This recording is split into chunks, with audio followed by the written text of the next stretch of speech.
Target MPPSC prelims 2026 MCQ से revision series में एक बार फिर से आपका स्वागत है। जैसा कि आप जानते हैं कि आपके प्रीलिम्स परीक्षा को ध्यान में रखते हुए हम आपकी 10 यूनिट को 20 वीडियो के माध्यम से कवर कर रहे हैं। आज हम चर्चा करेंगे 10वीं यूनिट के पार्ट 1 की, और ये पार्ट 1 संबंधित है मध्य प्रदेश की जनजातियां, विरासत, लोक संस्कृति और साहित्य से।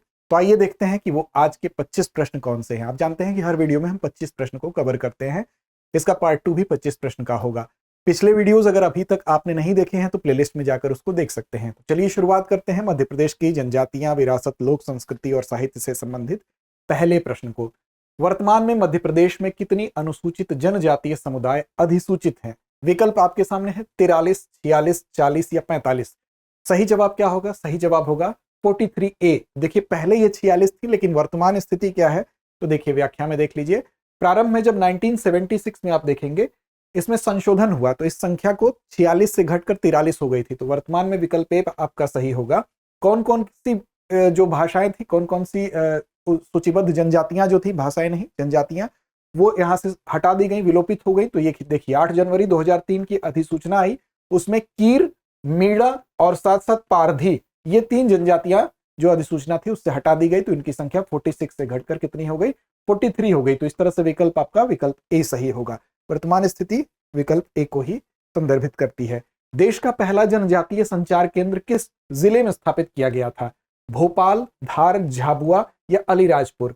तो पहला देश का जनजातीय संचार केंद्र है, तो इसलिए महत्वपूर्ण सवाल भी है। विकल्प इसका सी सही होगा, झाबुआ में स्थापित किया गया था। देखिए भारत का पहला आदिवासी संचार केंद्र था, इसलिए ये आपको याद रखना है, क्योंकि राज्य विशेष का भी ये प्रश्न होता है और जीएस का भी प्रश्न होता है। रेडियो और सामुदायिक मीडिया के माध्यम से जनजातियों को सूचना देकर सशक्त बनाने के उद्देश्य से इसमें भीली जैसी स्थानीय बोलियों के प्रसारण पर विशेष ध्यान दिया गया था। अगला है मध्य प्रदेश में आदिम जाति कल्याण विभाग की स्थापना किस वर्ष में हुई थी? 1956, 1964, 1965 या 1970? तो इसका सही विकल्प आपका विकल्प बी हो गया।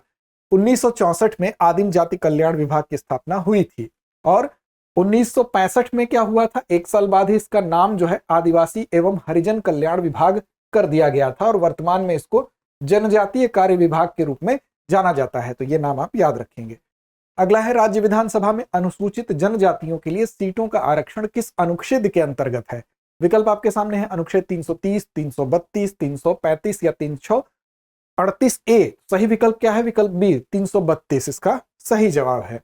इसमें क्या है तो 332 में एसटी आरक्षण का प्रावधान किया गया है, और एमपी यानी मध्य प्रदेश में अनुसूचित जनजातियों के लिए 47 सीटें आरक्षित हैं, ये भी याद रखिएगा। और आरक्षण राज्य की जनसंख्या में जनजातियों के अनुपात के आधार पर ही होता है, तो इस आधार पर यहाँ पर 47 सीटें हैं।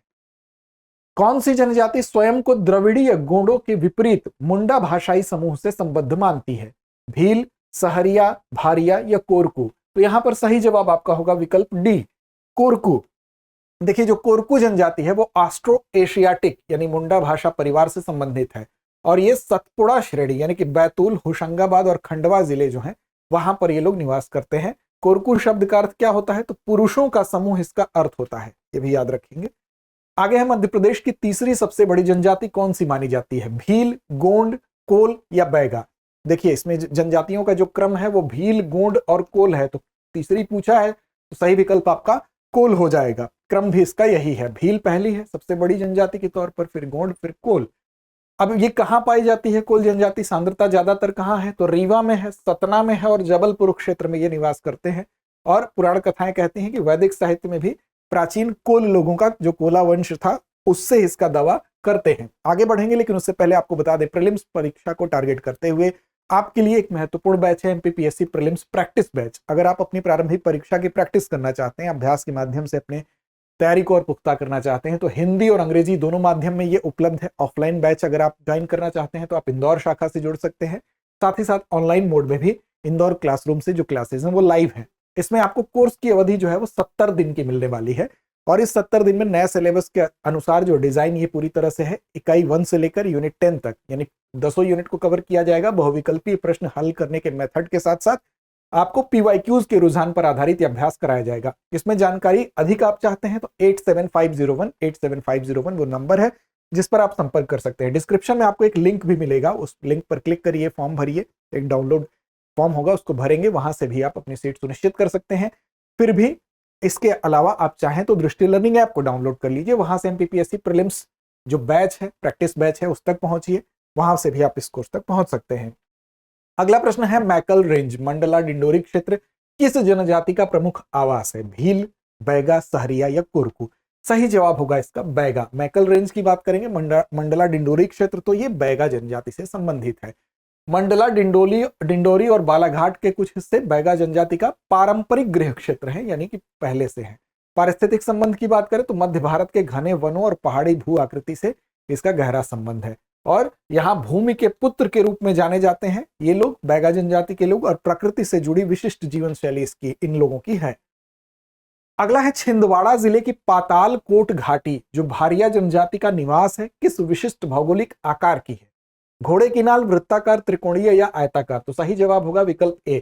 छिंदवाड़ा जिले की जो पातालकोट घाटी है ये बेसिकली घोड़े के नाल की आकृति की है, तो ये आपका सही जवाब क्या होगा? विकल्प ए आपका सही जवाब होगा। और परंपरागत रूप से जो भारिया जनजाति का ये निवास स्थान जो है ये माना जाता है, जो कि भौगोलिक विशेषता यही है कि चारों ओर से खड़ी चट्टानें हैं और बीच में घोड़े की नाल के आकार की घाटी है, इसलिए उसका इस तरह की आकृति उसकी होती है।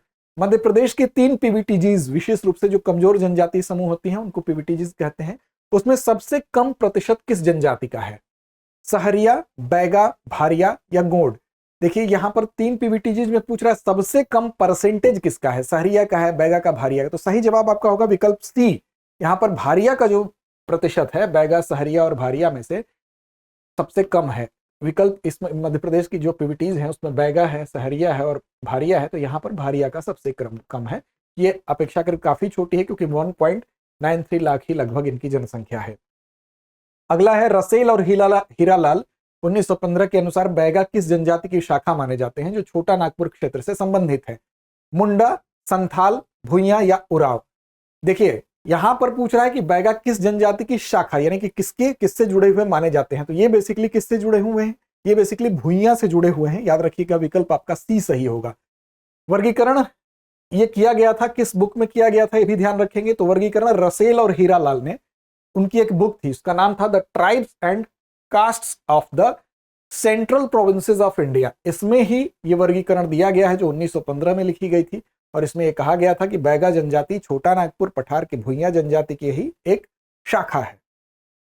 अगला है, सामाजिक स्तरीकरण के आधार पर गोंड जनजाति का शासक या भूमिधर वर्ग किस नाम से जाना जाता है? राजगोंड, धुरगोंड, कोयला भूतिस या माड़िया? तो इसका सही जवाब होगा आपका विकल्प ए, राजगोंड।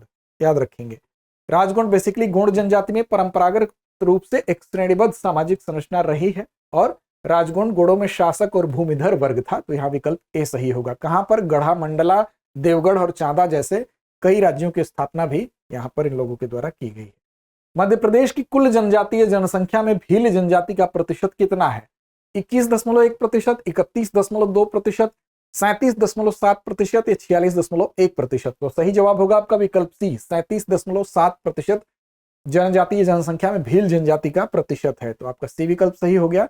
2011 की जनगणना के अनुसार ये आंकड़ा है, तो ये भी आप याद रखेंगे। अगला है, भीलट बाबा कौन है? भारिया जनजाति की प्रमुख देवता है, भील जनजाति के प्रमुख देवता है, बैगा जनजाति के प्रमुख देवता है या सहरिया जनजाति के प्रमुख देवता है? तो ये है भीलट बाबा जो है भील जनजाति के प्रमुख देवता, विकल्प आपका बी सही होगा। और ये इनको रक्षक देवता के रूप में पूजा जाता है, शक्ति, वीरता और न्याय के प्रतीक के रूप में जाना जाता है। अगला है, बैगा जनजाति की कौन सी उपजाति सबसे अधिक सभ्य मानी जाती है और प्रायः भूमिधर के रूप में कार्य करती है? गोंड मैना, भरोतिया, नरोतिया या बिंजवार? तो इसका सही जवाब आपका विकल्प डी होगा, बिंजवार यहाँ पर आपका सही उत्तर होगा। देखिए बिंजवार जो है वो बैगा जनजाति की जीवन शैली और सामाजिक विकास के आधार पर ये कई उपजातियों में विभाजित है। बिंजवार इसमें सबसे ज्यादा सभ्य मानी जाती है और सामाजिक रूप से काफी ये उन्नत माने जाते हैं। अगला है, मध्य प्रदेश की जनजातियों के संबंध में कुछ कथन हैं, इन कथनों पर बताइए विचार करके कि कौन से कथन सही हैं। मध्य प्रदेश की कुल जनसंख्या का 20% से अधिक भाग अनुसूचित जनजातियों का है। दूसरा, बैगा स्वयं को ऋग्वेद से उसका वंशज मानते हैं। तीसरा है कि कोल जो मुख्यतः श्रमिक वर्ग की जनजाति है, रीवा, सीधी, सतना और जबलपुर जिलों में पाए जाते हैं। चौथा है, सोंधिया या सोंटिया मालवा क्षेत्र की एक जनजाति है जो स्वयं को राजपूत मूल का मानती है। अब इसमें से आपको सही विकल्प चुनना है, केवल पहला दूसरा सही है, पहला दूसरा तीसरा सही है। दूसरा, तीसरा, चौथा सही है या चारों सही है? तो देखिए इसका सही जवाब आपका होगा विकल्प डी, ये चारों ही कथन आपके सही हैं। देखिए कथन एक है, कथन एक को देखिए, 2011 की जनगणना के अनुसार अनुसूचित जनजातियां मध्य प्रदेश की कुल जनसंख्या का लगभग 21.1% है, तो ये कथन सही है। दूसरा, बैगा जनजाति स्वयं को आदि निवासी मूल निवासी मानती है, ये भी सही है। तीसरा है, कोल जनजाति मुख्यतः कृषि और श्रम कार्यों से जुड़ी है, ये भी सही है। और सोंधिया या सोटिया जनजाति मुख्यतः मालवा क्षेत्र में पाई जाती है, ये भी सही है। अगला है, कोरकू जनजाति के उप समूहों के संबंध में निम्नलिखित में से कौन सा कथन सही है? पहला है, रूमा मध्य प्रदेश का उपसमूह है। बी है, बावरिया मुख्यतः महाराष्ट्र में पाया जाता है। सी है, बंडोरिया पंचमढ़ी क्षेत्र से संबंधित है। और डी है, दुलारिया केवल महाराष्ट्र में पाया जाता है। तो यहाँ पर सी विकल्प आपका सही होगा, बंडोरिया पंचमढ़ी क्षेत्र से संबंधित है। बावरिया मुख्यतः बैतूल जिला मध्य प्रदेश में, महाराष्ट्र वाला नहीं, उससे संबंधित है। बंडोरिया पंचमढ़ी क्षेत्र मध्य प्रदेश में पाए जाते हैं। रूमा मुख्यतः महाराष्ट्र में पाए जाते हैं, एमपी में नहीं। दुलारिया कोरकू के छोटे बिखरे हुए उप समूहों का प्रतिनिधित्व करता है, केवल महाराष्ट्र तक सीमित नहीं है। इस तरह से विकल्प आपका सी सही है। अगला है, कोल जनजाति की वास्तुकला यानी घर निर्माण के संदर्भ में कौन सा विशेष सांस्कृतिक निषेध बताया गया है? पहला है, वे दीवारों के लिए मिट्टी का उपयोग नहीं करते। बी है, वे मुख्य प्रवेश द्वार उत्तर दिशा की ओर नहीं रखते। सी, वे मुख्य प्रवेश द्वार दक्षिण दिशा की ओर नहीं रखते। और डी है, वे छत के लिए फूस का उपयोग नहीं करते। तो यहाँ पर आपका सही विकल्प होगा विकल्प सी, वो दक्षिण दिशा की ओर अपना जो प्रवेश द्वार है, मुख्य प्रवेश द्वार, वो नहीं रखते हैं। तो यहाँ पर यही उनके लिए सही है। कोल जनजाति में जब भी घर निर्माण होता है तो विशिष्ट पारंपरिक उनका नियम है कि सांस्कृतिक मान्यताओं के अनुसार वो दक्षिण दिशा में जो घर का द्वार होगा, मुख्य द्वार होगा, वो नहीं होना चाहिए, क्योंकि इसको वो लोग अशुभ मानते हैं। अगला है, भील जनजाति का नाम द्रविड़ भाषा के शब्द बील से निकला है, जिसका अर्थ क्या है? पर्वत, वन, धनुष या योद्धा। तो यहाँ पर इसका सही जवाब धनुष होगा, याद रखिएगा सी।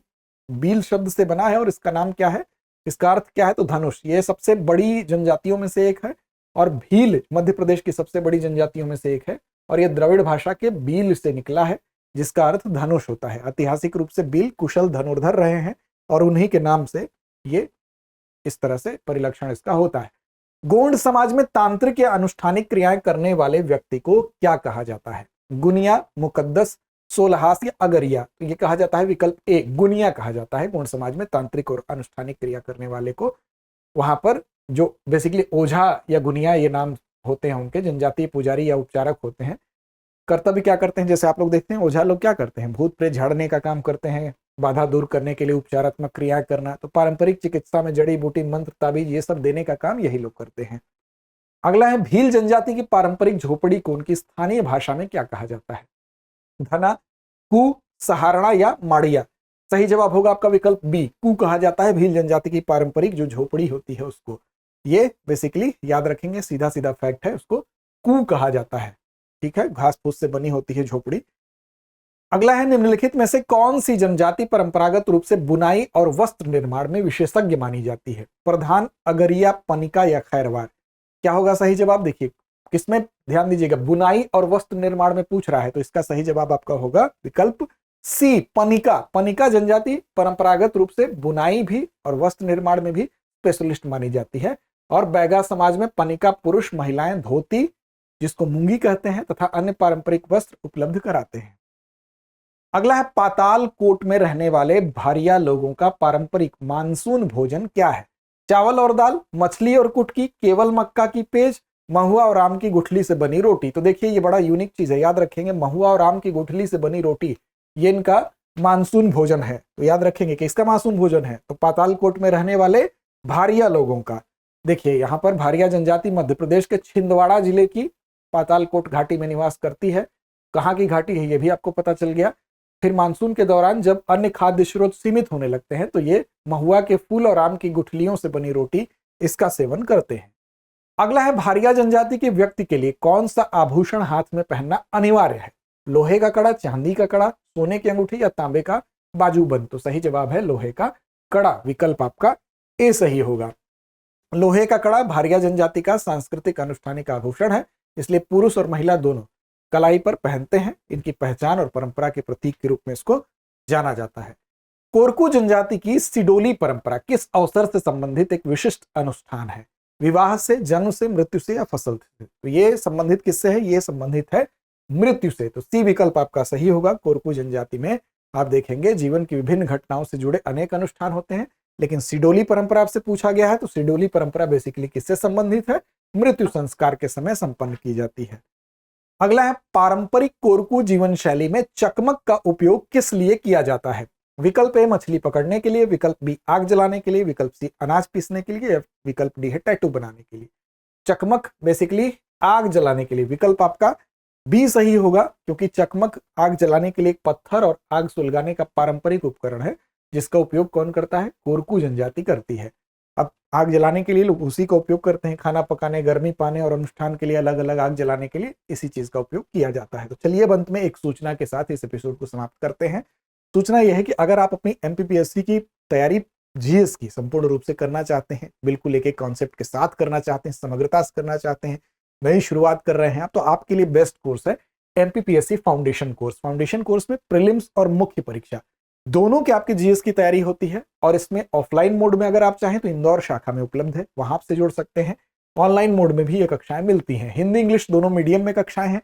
इसमें 500 क्लासेज होती हैं और 2 साल तक इसको चाहे जितनी बार आप चाहें देख सकते हैं। 2 साल तक, 2 वर्ष तक प्रीलिम्स टेस्ट सीरीज भी इसमें एडमिशन लेंगे तो आपको निःशुल्क मिलेगा ऑनलाइन माध्यम में। और भी जानकारी आपको चाहिए तो इसके लिए क्या करें, आप संपर्क करिए 8750187501 पर। डिस्क्रिप्शन में लिंक भी होगा, उस लिंक पर जाइए, क्लिक करिए, वहां से भी आप पहुंच सकते हैं इस फाउंडेशन कोर्स तक। फिर भी आपको समझ नहीं आता है तो दृष्टि लर्निंग ऐप को डाउनलोड कर लीजिए, जैसे सारे ऐप डाउनलोड करते हैं दृष्टि लर्निंग ऐप डाउनलोड होगा, और वहां पर जाएं, आप उसमें एमपीपीएससी फाउंडेशन कोर्स को सर्च करें। इसके सारे फीचर्स मिल जाएंगे, सारी विशेषताएं मिल जाएंगी, आपके लिए उपयोगी अगर ये कोर्स लगता है आपको तो वहीं से परचेज का ऑप्शन भी मिल जाएगा। तो ये एमपीपीएससी फाउंडेशन कोर्स उन अभ्यर्थियों के लिए जो समग्रता से अपनी तैयारी जीएस की करना चाहते हो, प्रीलिम्स मेंस दोनों के लिए।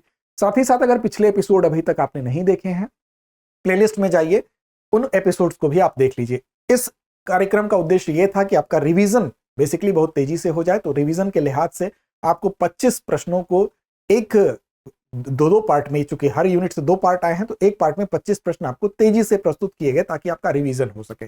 बाकी एपिसोड भी जाइए प्लेलिस्ट से देख लीजिए। लड़ते रहिए, अपने लक्ष्य की ओर बढ़ते रहिए।